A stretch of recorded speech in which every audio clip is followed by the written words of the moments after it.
Awal Juli ini, sampailah saya ke kota Tianjin, kota 2 jam berjarak dari Beijing, kota bekas wilayah kolonial Prancis. Di sana ada perusahaan kimia, salah satu perusahaan kimia terbesar di dunia, TCC namanya. Mereka punya kemampuan mengurut asal produk mulai dari C karbon, C1, lin, sampai C50. Bahkan ratusan mata rantai kimia lainnya mereka punya dengan berbagai finish produk yang berjumlah ribuan turunannya. Bahkan sampai produk kimia terkecil, nano nylon pengganti Kevlar tahan peluru, mereka juga punya. Kehadiran saya di sana atas undangan mereka diawali dengan sampel yang saya kirimkan 2 bulan sebelumnya. Kebetulan kami ada usaha milik keluarga, yaitu saya dan kakak saya di daerah Tapal Kuda, Jawa Timur. Usaha ini sudah 30 tahun lebih, di mana produknya kami kirim biasanya ke Eropa.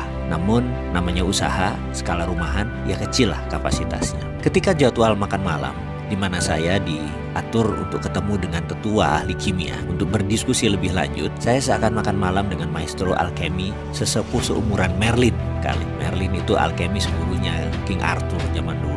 Bahasa Inggris mereka sempurna, walau mereka bertiga usianya sudah di atas 84 tahun. Pendidikan mereka didapat di kampus kenamaan di Amerika dan Eropa. Mereka tamatan MIT dulunya, way back then, sewaktu mereka ambil program doktor. Salah satu di antara mereka mulai membuka pembicaraan dengan pertanyaan, how can you mix the precious metal with common metal, becoming alloy like this? Katanya sambil menunjukkan sampel yang saya kirim.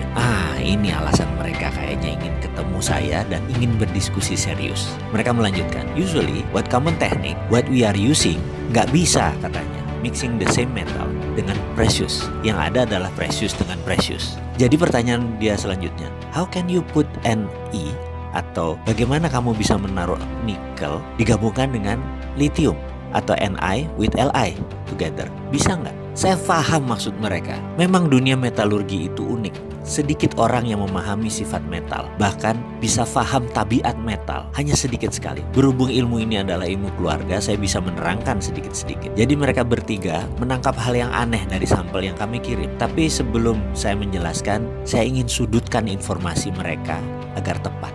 Saya tanya balik, what metal do you need? I will answer, what do you need? Not what you want to know. Is it okay with you? Jadi saya akan menjawab apa yang mereka butuhkan, bukan apa yang mereka ingin tahu. Jawaban mereka singkat, Li, lithium. Itu jawabannya. Saya tanya balik, untuk apa mereka perlu lithium? Power bank katanya. Saya tanya balik, ini power bank untuk handphone, mobil? Dan dia jawab, enggak, no, this is for house, for drone and building.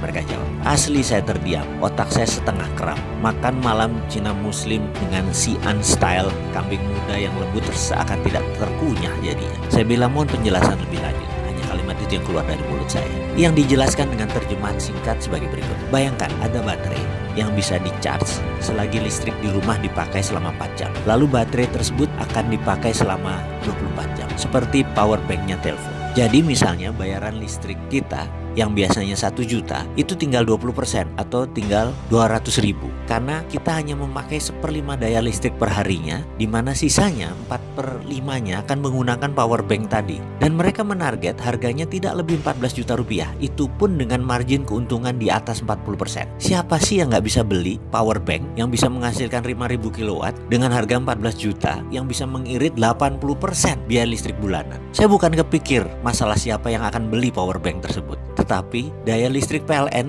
yang Indonesia saat ini lagi bangun jadi akan sia-sia karena menurunnya kebutuhan rumah tangga karena daya listriknya tidak diperlukan lagi karena semuanya sudah bisa di-save di power bank. Penjualan listrik PLN akan terdistra, pembangunan pembangkit listrik baru menjadi tidak urgent lagi, tidak penting lagi. Di ujung saya lagi melamun itu seorang alkemis yang cukup tua umurnya tadi, satu orang memiringkan badannya ke saya.